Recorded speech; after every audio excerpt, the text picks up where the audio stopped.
okay, before I share my screen, just want to say hello everyone, and thank you so much for choosing to spend a little bit of your evening with us today.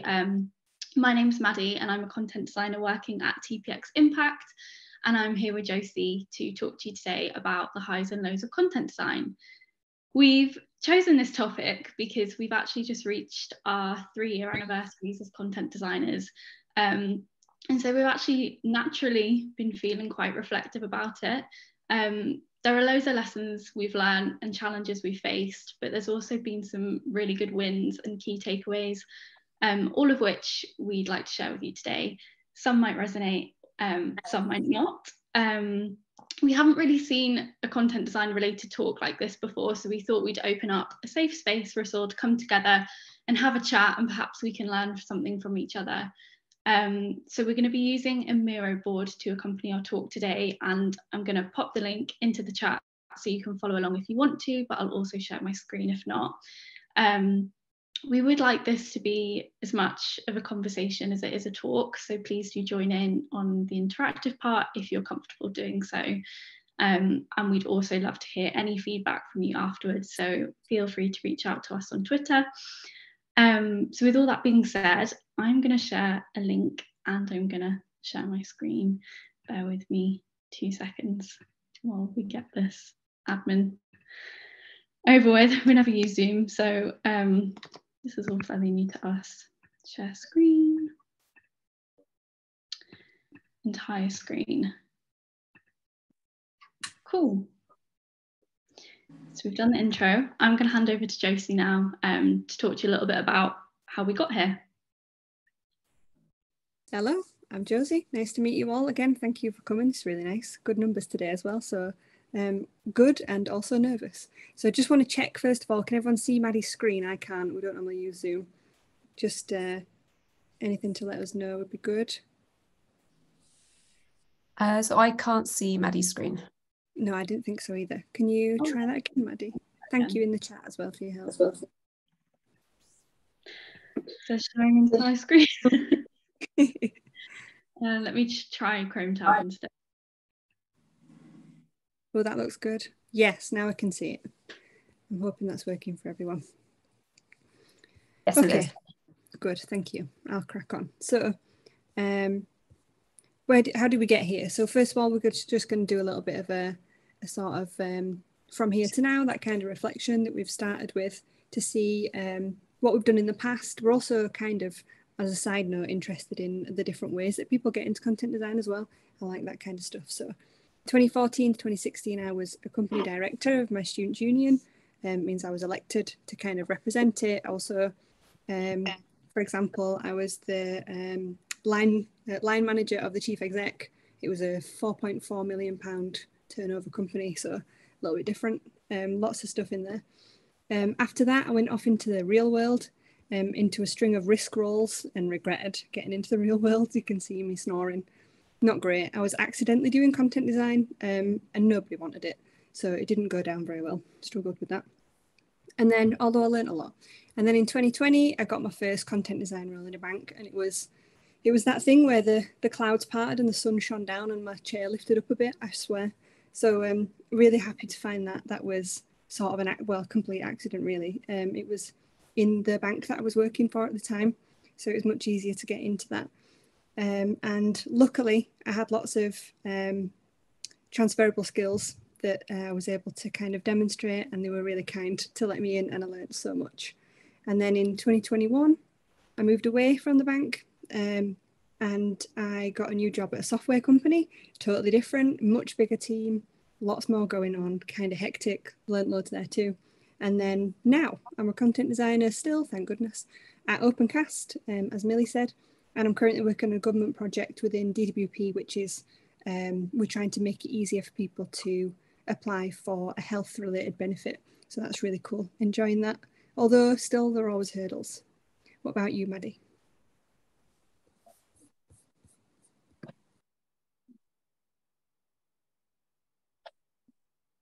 I can't hear you, Maddie, if you're talking.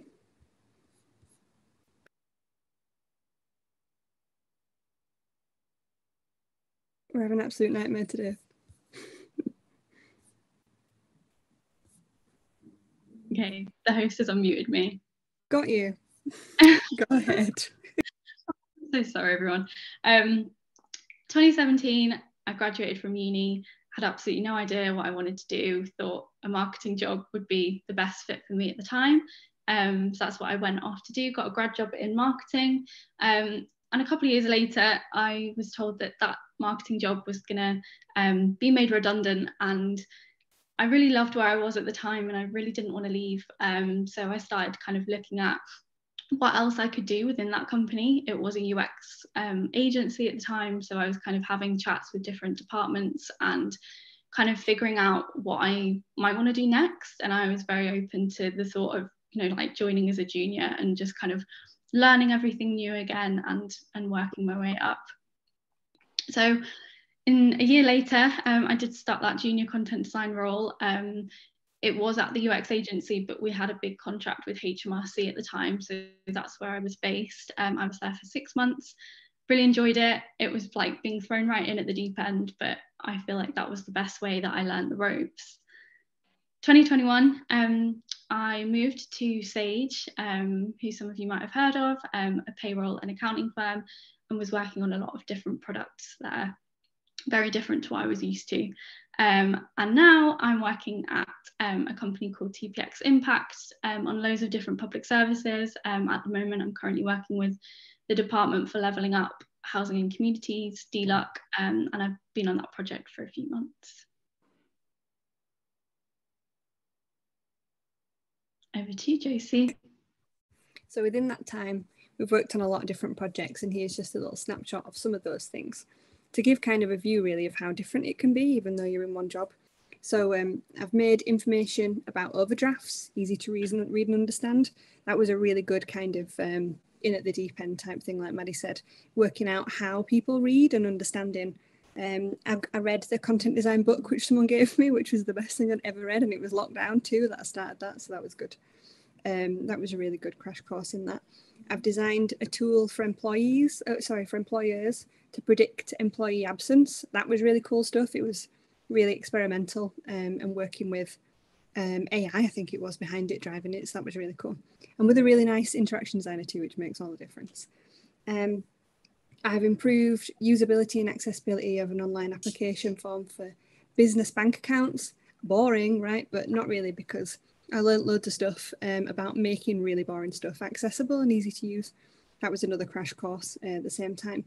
But I'll come back to that actually. There's some more stuff later on. I worked on the UI of online banking for business accounts, which is really cool. The bank was kind of innovating on including software, accounting software in there, and discussions around how to build and grow the business. So it was kind of branching out. That was really interesting to see. Bringing a health benefit online and improving usability. That's what I'm doing at the moment. I'm working on PIP, which is Personal Independence Payment in DWP, Department for Work and Pensions, lots of acronyms. And then acronyms there, one's an acronym, one's initialism. Anyway, and then I've improved the usability of 2 employee pensions portals, which again, boring, but it's really interesting when you get into the boring stuff, I always think. And one was UK, which is fine because I kind of understood. And one was Canada, which was eye-opening and totally different. So something interesting and different to work on. What about you, Maddie? So as I mentioned, when I was with HMRC, we worked on designing a cross-border tax arrangement service called DAX6. Again, it sounds very boring, quite dry, but I mentioned earlier that that's where I kind of learned everything about content design that I probably know now. So I'm really grateful for that opportunity. More recently supported a discovery into improving residents' experience of public transport through digital solutions in Tees Valley. This was a very kind of short discovery, but it was quite nice because it was very local to me. I'm based in Newcastle, and this was just in Tees Valley, so not far at all. So doing some nice in-person workshops again, which is always nice. Worked on the appeal of planning decision service with GovUK. This was with the planning inspectorate, so helping people who have had building work turned down try and appeal that and make that process as seamless as possible for them. helping to design the application process to host an investment zone in England. Again, that's more recently the work I've been doing with DLUC. And back to Sage again, working on different Sage products to just improve overall user experience. We're going to share, thank you. We're going to share some of our highs and lows, and what we'd like you to do while we're talking about this, if you want to. I see there are lots of people in the mirrors. Thank you for joining us. You'll see over to the side, if you could just go there for me, Maddie, scroll to the right, and you'll see there your highs and your lows. So while we're talking about ours, if there's anything we don't mention, or you want to share that you've got the same experiences or different ones or anything at all, please feel free to put your highs and lows on there, and we're going to come to those in a little bit and hear from you too, because we want to learn whether we're the odd ones out or whether everyone's got similar issues and how we all deal with them. So for now, we'll talk a little bit about our highs. So my first one is, oh, we've got some background noise. I think we're okay. So we've got working with lovely people around the globe, keen to collaborate and have fun and achieve the best results for users. That's always the best case scenario, isn't it, when we're working on anything really. I have had lots of that and that's been great. How about you, Maddie? I've got upskilling other people in content design. I think also especially like working with people in like multidisciplinary teams, even UX designers, service designers, and just kind of letting them know a bit more about what we do day to day and how we can work together to get the best out of each other. Cool. My next one is working in DWP, which is the most agile team and project I've experienced, and I've put in brackets yet because you never know. I might get to an even better one, I'm sure I will. Teams are always improving, that's really good. And on top of that, I don't know why these ones are connected, but they are, so I'll say it anyway. Hosting user research sessions and external stakeholder workshops has been really useful and really enjoyable. I like doing that kind of stuff. I've got watching how your content performs in user research sessions, even if it's not how you thought it was going to go. I think it's so valuable to do that and be there and input into discussion guides, something that probably a lot of us are quite familiar with on this call anyway. But yeah, just kind of getting content in front of real users, I guess, and seeing how it goes down. Mm-hmm.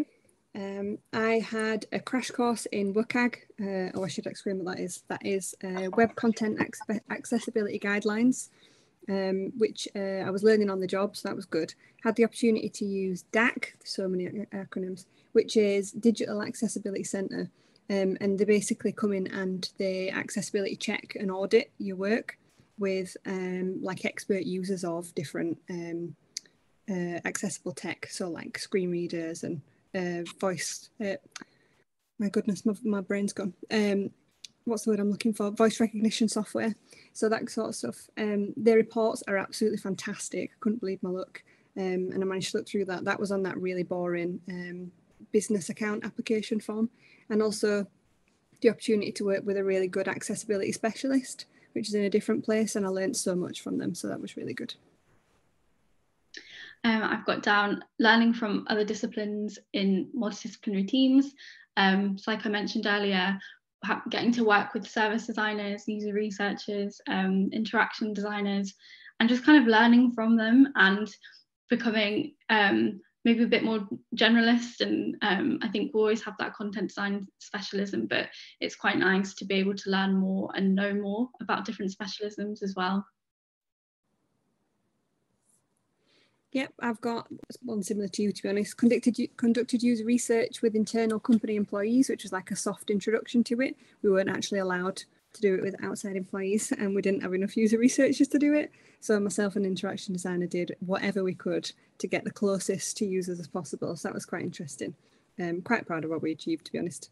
And experienced really good quality remote user research during COVID as well. So when everyone was panicking and saying, how are we going to do this thing that we know so much about in person, but do it online, I didn't know about in person. I've never done it in person. So I was really lucky to learn from a really great team online right at the beginning of COVID.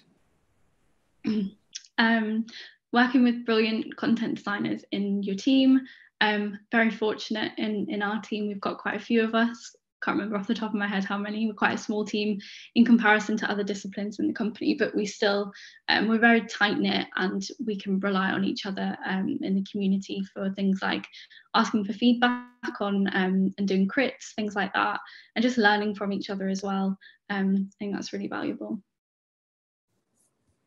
Definitely. And the last one from me, constant dialogue and collaboration with developers as tickets flow through design, through dev to done, which shouldn't be, but is absolutely miraculous to watch, because I've worked in places where that doesn't happen. And at the moment that is happening via BA business analysts kind of helping to move that across, and in the best ways with, constant collaboration and dialogue. It's just the best. Love that. And last one from me, seeing your content go live into the world. I think I was supposed to say into the wild. I think that it just feels very good. There aren't many services that I've worked on where that's actually happened. I think a lot of them I've come off before things have gone live, which sucks because you don't get to see it all the way through. But those ones that have, it feels really good to be able to say that you worked on that and you've made a difference ultimately.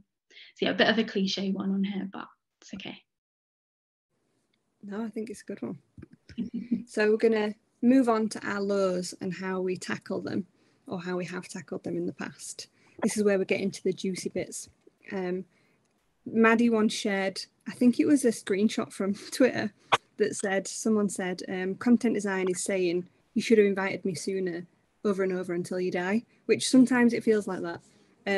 But hopefully we've kind of balanced that with the positives as well, because there are loads that we've just been through. And here are some of the difficulties that I'm sure lots of us face. So my first one is realising that my work was scrapped, kind of got rid of, deleted, it didn't go live, or that it was changed by developers or business analysts at the last second, which is really frustrating. So the way that I kind of learned to deal with that, or I'm still learning to deal with that potentially, because that can still happen sometimes, I've learned to ask probing questions about requirements and deadlines, so I know exactly what they're looking for, the decision makers on this and the people who can make those last second decisions, trying to build the relationships with them so that my work isn't wasted and they understand the reason for it, or if there's something last minute that needs changing or doesn't work, suddenly they'll come back to me instead and have that collaboration and conversation. So that's how I try and deal with that. I hope no one else is dealing with that, because it is awful. I've got down not having as good of a relationship with UX or interaction designers as you'd like to. Again, I hope no one has this problem, but I also think it's quite a common one. I've really tried to build my confidence around this and kind of just have those upfront conversations when you join a project about how to work together. Group ways of working sessions are really good for this, and can be facilitated by quite a few people, probably like a delivery manager, and you just kind of figure out how you want to work best together. Sometimes I've worked with UX or interaction designers that just haven't worked with a content designer before, so a lot of it is just about letting them know what you do and how you want to be involved in the process. Definitely. I've got here project direction or priorities changing frequently. That's something that happens a lot. I've seen that in private companies happening for reasons that I don't understand. At least when that happens in government, I understand why, because it's all documented. But to be honest, this one's a difficult one to answer. My answer is just resilience, which feels like a really rubbish answer. But I think the way that I manage that is to refer back to agile. So it's about being practical around, you can't change the fact that you've changed direction. That is happening. That's out of your control. So it's about being practical about how you can maximize your effort and what you can descale properly and what you can focus on, and the things that are going to have the biggest impact in the time and constraints that you've got. I think that's the only way to manage that. That's a really tough one.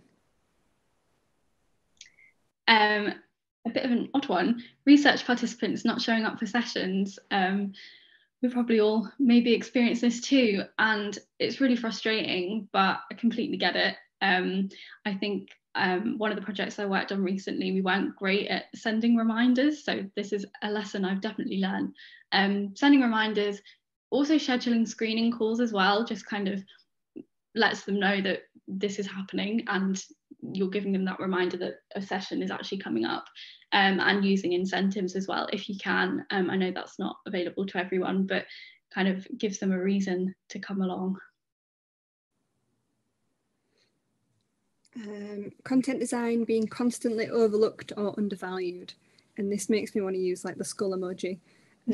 Sometimes you'll be in a job where it feels like this is just happening constantly. I've been in those jobs. The reason that I cited when I left was that the treacle that we had to wade through every day was just too thick. We just couldn't get far enough. And the way that I've kind of explained to deal with that is that I always do what I can to make change that I think will help with the situation. I'll stick my neck out, I'll do extra work, I'll organise sessions to discuss things, I'll share things, I'll ask others to share things, I'll bring experts in.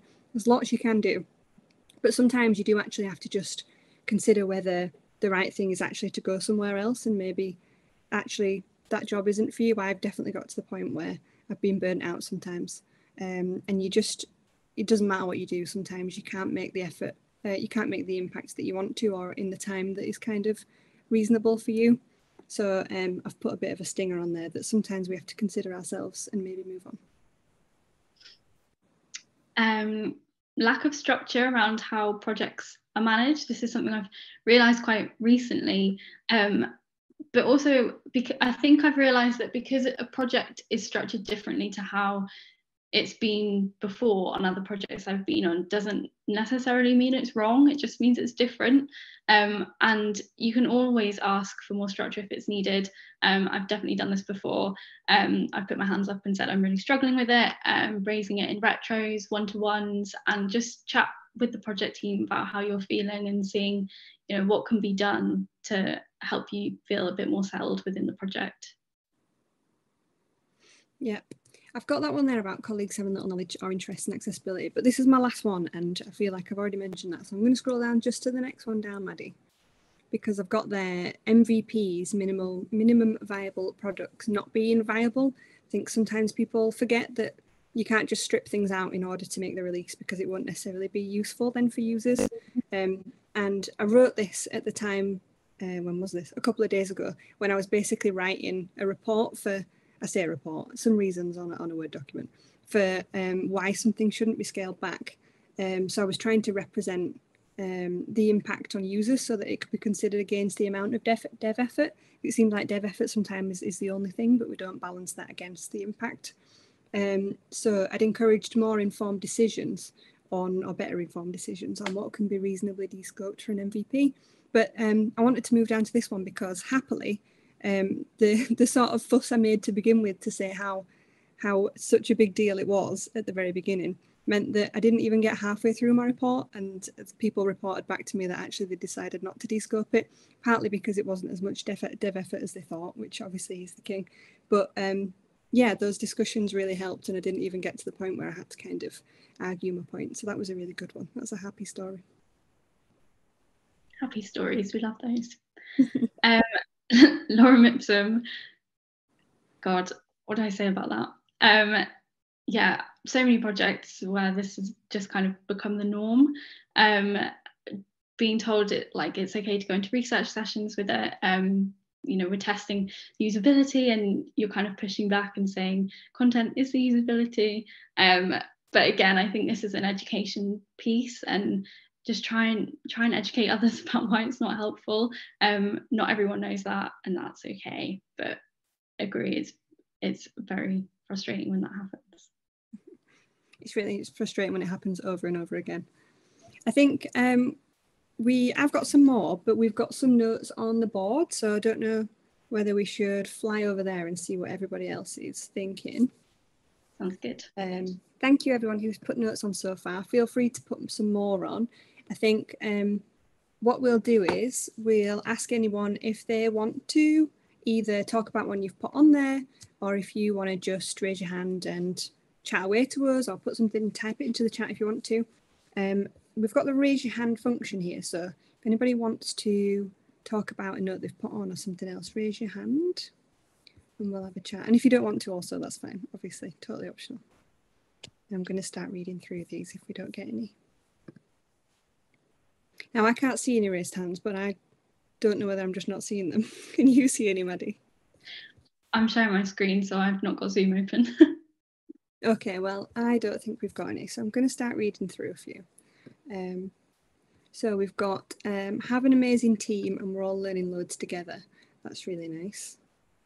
We've got I'm a solo UX writer, which can be tough, but means I'm learning really fast and I'm becoming a good leader. Ooh, that's good. I'd like to know how you're becoming a good leader. That would be really good to know. We haven't talked about leadership, have we? We've got being able to put analytical brain to use for the benefit of users. I'd like to know about that too. What do we mean by an analytical brain? That sounds cool. If you've got your hand up and I just can't see it, feel free to talk, because it might be, I'm not friends with Zoom. It might be. We've got lows too. So we've got collaboration with our UX and conversion rate optimization team. Ooh, is challenging. We're trying to work out a way to all be present together at the outset of a project. I feel that is key. Yes. That sounds like the ways of working discussion that Maddie discussed before would really help. Hopefully that's what it is that you're working on. Have you experienced anything like that, Maddie? No, I haven't, I don't think. Also interested, is this like a UX and conversion rate optimization team, or are they like separate? I don't know if I've worked with a conversion rate optimization team before. Can you hear me? Yes. Yeah. Hi. Okay, yeah, that was my ticket. Hi, I'm Ilana. That was our UX team, and we have a few people who are conversion rate optimization. So they run our A/B tests and plan testing and all. And we're all part of the same bigger team. So the content designers, UX, and the conversion rate optimization team. But it has been feeling lately like we've been working quite separately, and then like the either of those two teams will come to me when they've already done their design and kind of want me to fill text into a box.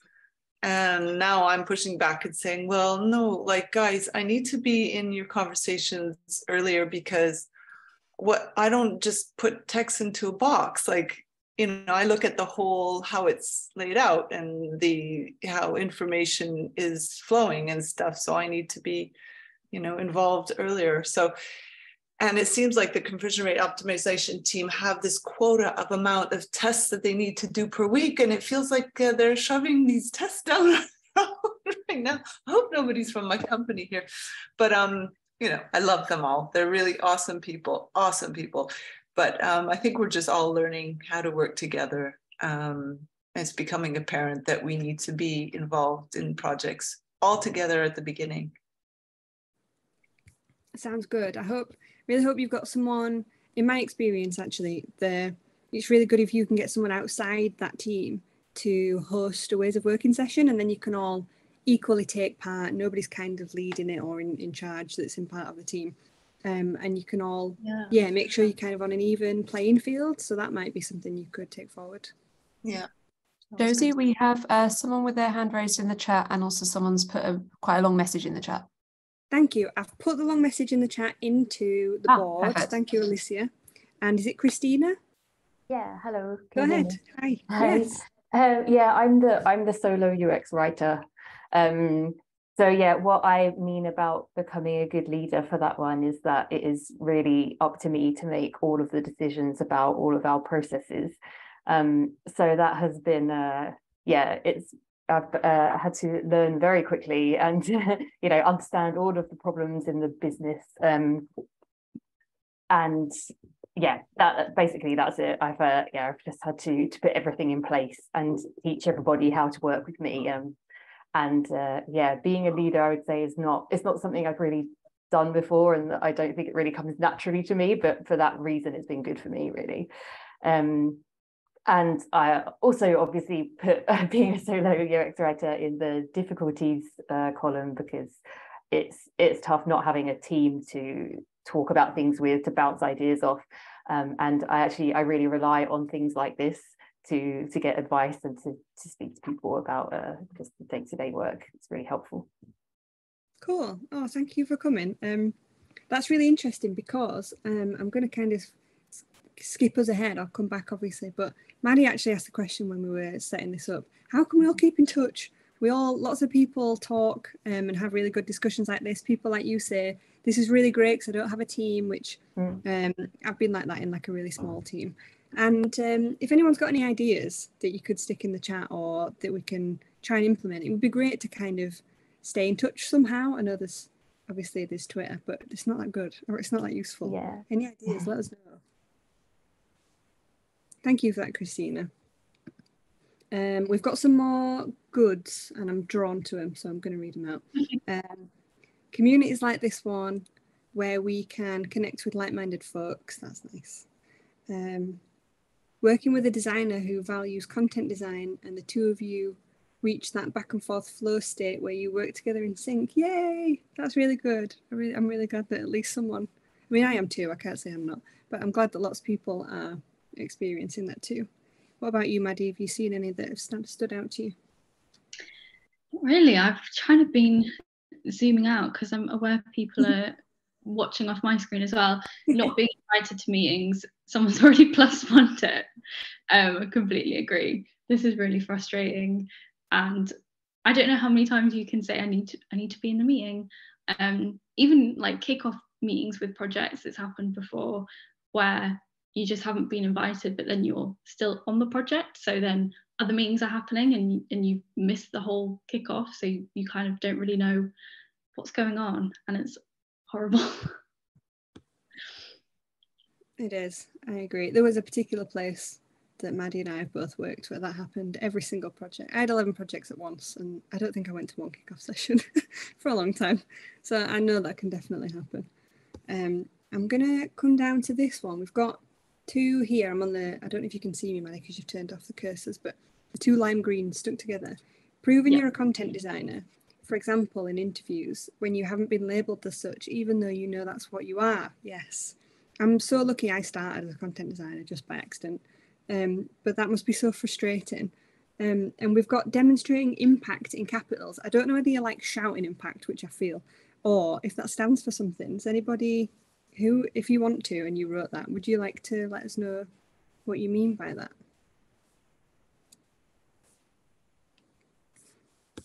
If not, it's cool. We've got an awkward silence. I don't want that. So we'll move on to some more. Feel free. You can still stick your hand up. You can always come back. What have we got? Upper level managers who block funding for content design teams. No, they think it's important until funding conversations get real. That is so true. I don't know if I've experienced that though. Not so much for us. I feel like me and you, Maddie, have experienced more of being locked out in terms of our allowed to go to meetings, or of other disciplines kind of being told to steamroller content design, which is really frustrating. If anyone else has got similar experiences, let us know. And Liberty, I can see you've got your hand up. Go ahead. Hi, I just wanted to say something on the previous post-it notes about people who sort of know they're doing content design, but they can't prove that they're a content designer in interviews. We recruit a lot at TPX, and we have recruited people into the team that have not had content designer on their job, on their CV before, as midweights usually. Sometimes actually also seniors, because like I think that there's a lot to be said for transferable skills. Like I think I just wanted to like say that like if you can sort of like draw a really straight line to like what you've done in your, say, communications like manager role or whatever. My job title before I was content designer was like digital marketing executive. If you can draw like really straight lines from that to like the skills that you need as a content designer, then most of the time I, as a recruiting manager, and most of the recruiting managers that I've worked with have been really amenable to it. Like I think it's just about knowing what the principles of content design are and really pulling them out in your CV, even if you've not had that like job title before. And like I'm always really candid with my team that the way that I got my first content design role was I just read a bit about content design and then put my headline on LinkedIn as freelance content designer, and was lucky enough to be approached.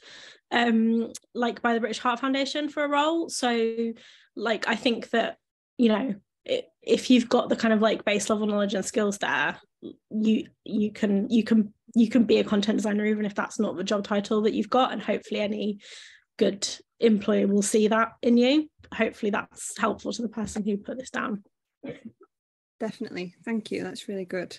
Totally agree. I mean, we've all got to get there somehow. Nobody was born a content designer. It's not exactly, you don't do it in your GCSEs, do you? So definitely.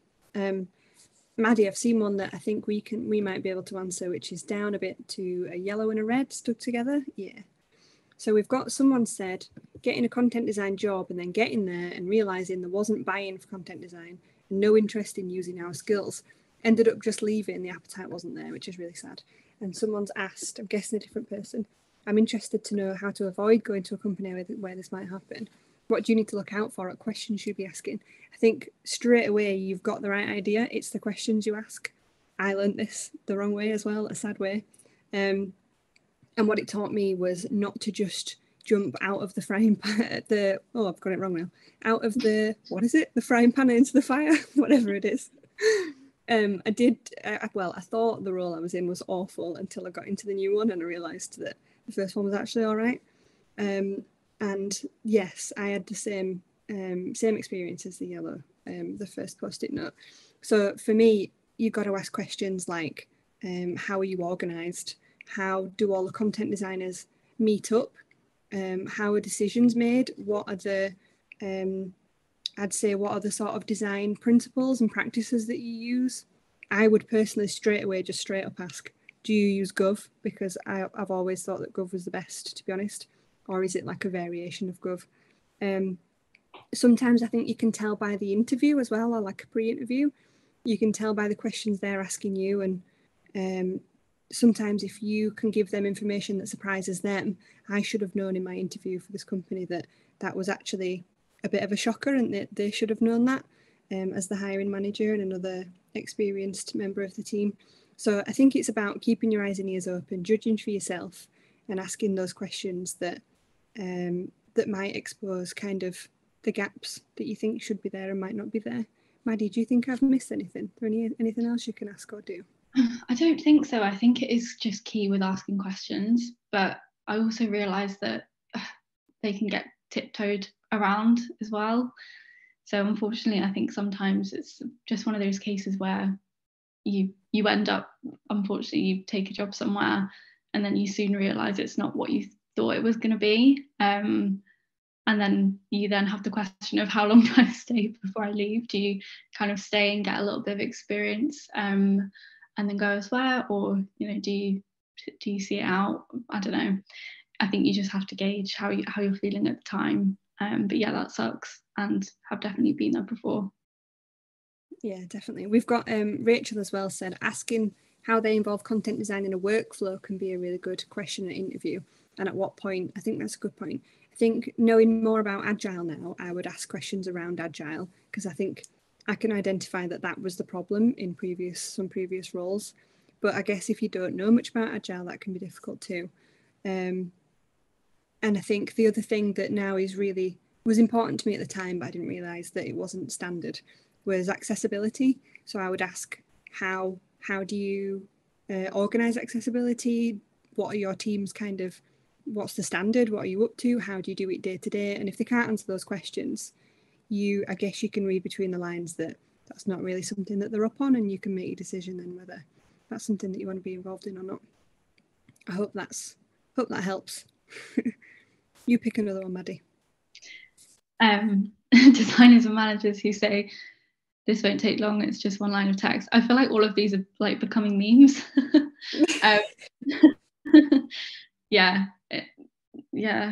What do we do about it? I think it's, again, like an education piece, but then I feel like designers shouldn't really be doing that, and especially like people who are managers in design positions should know that that's not just what it takes. We're trying to do a lot at the moment in my current place around educating even like other designers, and just kind of getting word out there about what we do and how we do it and how people should work with us, so we can try, not that this has happened much, but so we can avoid situations like this. But yeah, I guess if your company isn't very design focused, I can see this happening quite a lot. So it's kind of similar to like the lorem ipsum thing, I guess. Like it sucks. I'm sorry.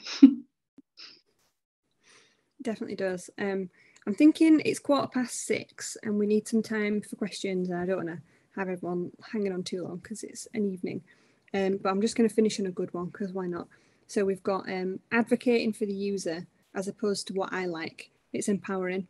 I'm just really glad that someone said that, because I've worked with so many, usually interaction designers, I'll be honest, or even managers, like we said before, who say, well, I like this, so that's what I'll go with. Even, to be honest, shockingly, even in accessibility forums where the accessibility expert says, yes, it should definitely be left aligned and these are the reasons.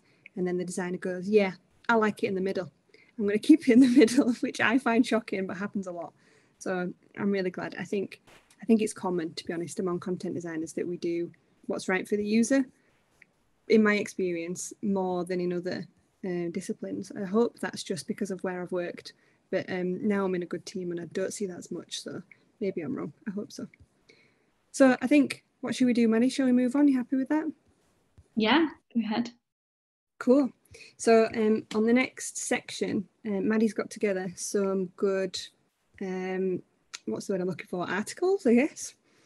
So we've got Confessions of a Content Designer, what I've learned over the last few years, kind of similar to what we've talked about. I'm a content designer and I do more than words, more than just a line of text. So you're a content designer, what next? So just some things that you might find interesting if you've enjoyed this session.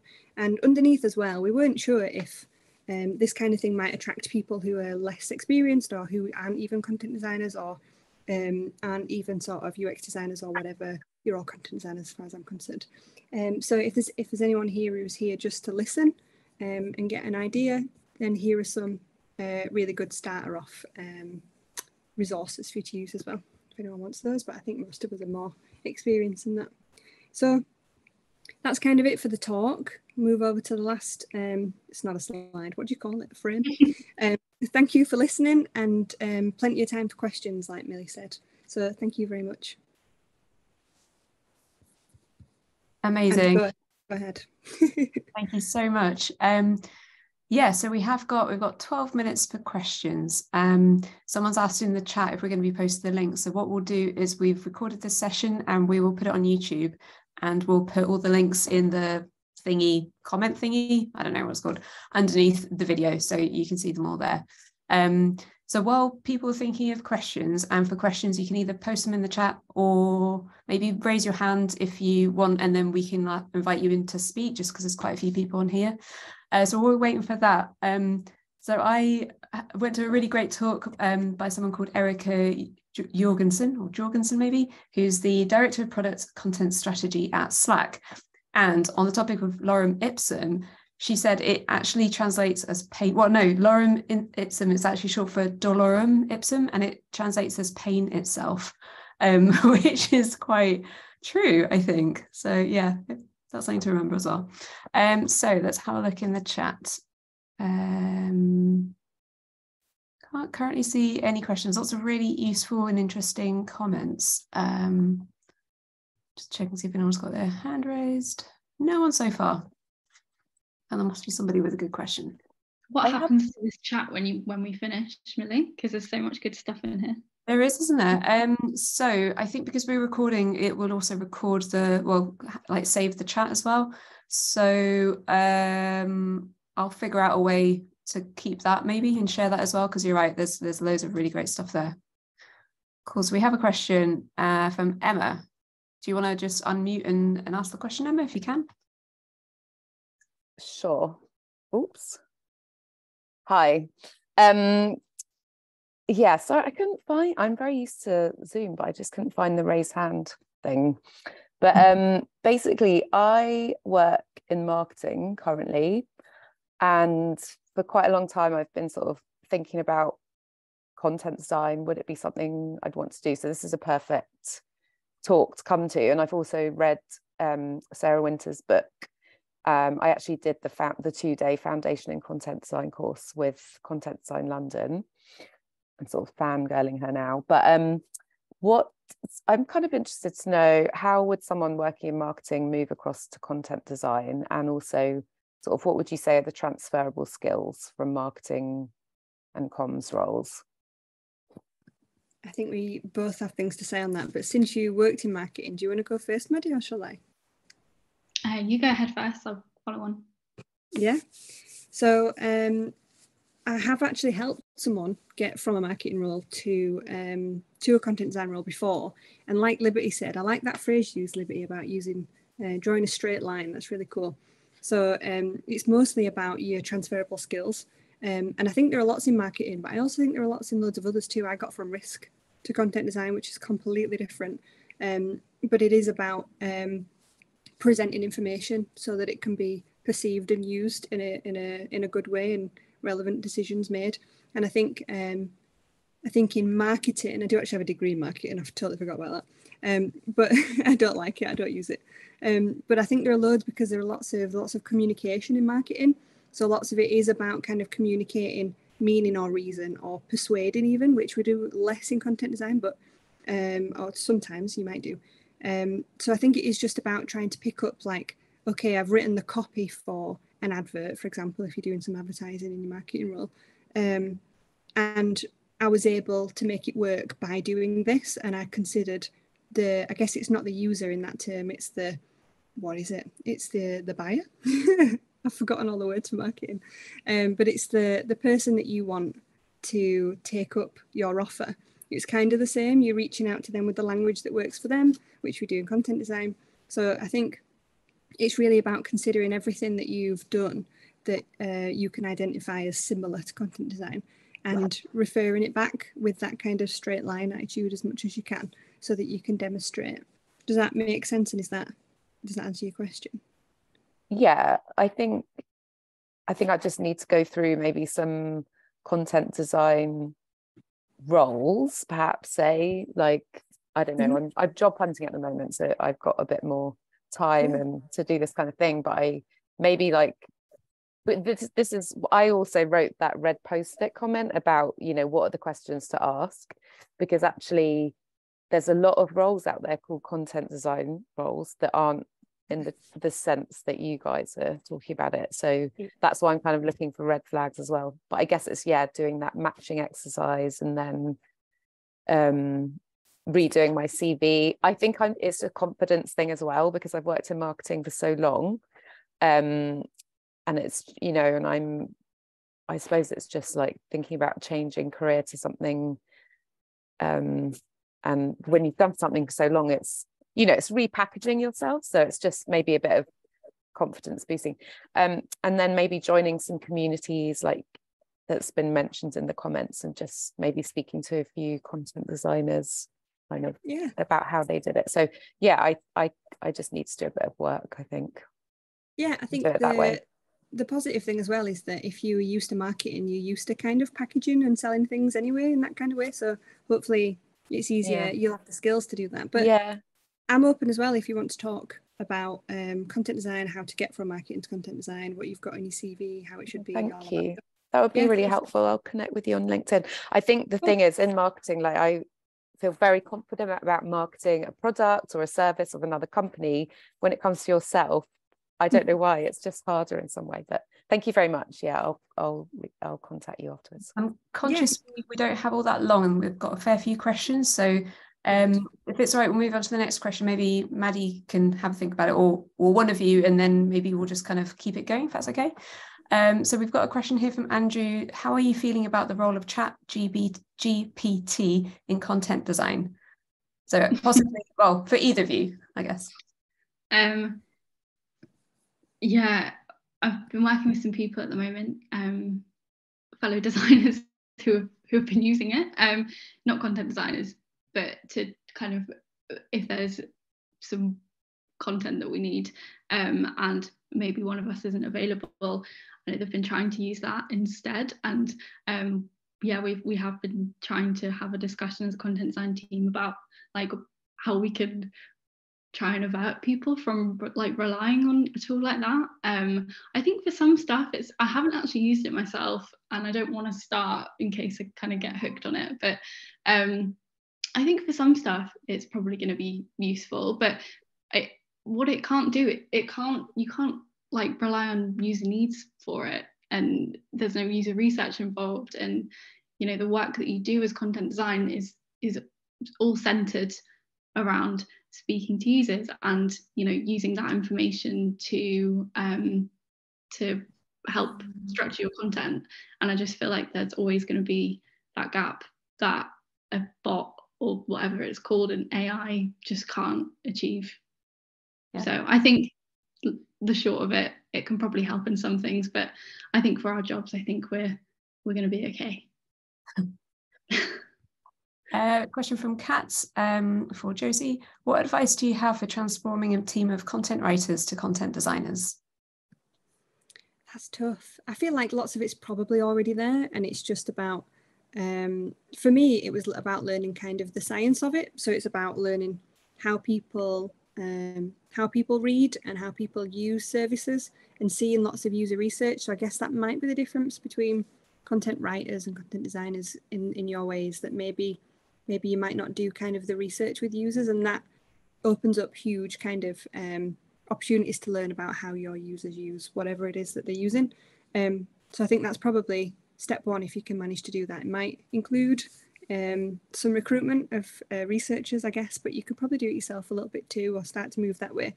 I guess it depends what it is you're writing for and about. It might be about changing your mindset slightly as well. So if you're writing kind of to sell or to persuade, it might be different if you're writing to kind of assist or to give knowledge. But I think probably most of the skills are there, and it's just about reframing them. I think I'd just start with some of the initial links that we've put underneath that are like the about content design links that are kind of getting you started. That might be a good way to start. Great. So there's a lot of comments, but a lot of it is actually conversation between people. So yeah, absolutely read that if you haven't looked at it already.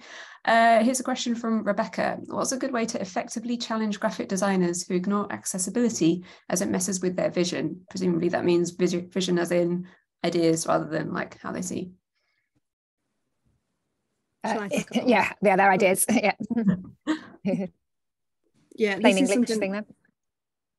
This is something that, we used to work in a place that had this specifically. I don't know if they'd come from graphic designers or not, but it was really visual.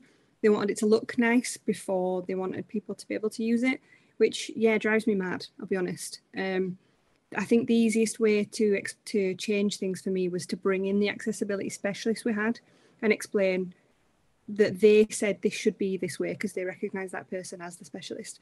But also because they didn't recognise me as any kind of specialist as a content designer, annoyingly. But they also can explain it better in terms of how and why, and against the rules of WCAG, Web Content Accessibility Guidelines. And I think that was the only way that we kind of started to get any kind of traction, and also sharing things in that accessibility specialist started a guild, an accessibility guild, which was just a meeting once a week or once every 2 weeks where people brought things and said, how about this? What do you think about this? And they'd point things out, and it just meant that everybody started to learn from everyone else. I think the community part of it helped too, because when other people got praise for changing things to make it more accessible and more usable, I do think that did impact some of the other people who weren't interested as much. I think that kind of social element did push them slightly, so that might help if you can do it in the open as well rather than separately. Or maybe some kind of, it sounds weird, but awards or just some sort of recognition to be like, this is great, thank you for working with us. I think that can always help when you celebrate the positives rather than always challenging the negatives, which can be quite difficult. Hope that helps. Yeah, thank you, that's great. I think that's probably a really nice note to end on. I think that is all the questions, but like I say, there has been tons of chat. So thank you so much for everyone for contributing. And thank you to our speakers, Josie and Maddie as well, for a fantastic talk. So thank you so much.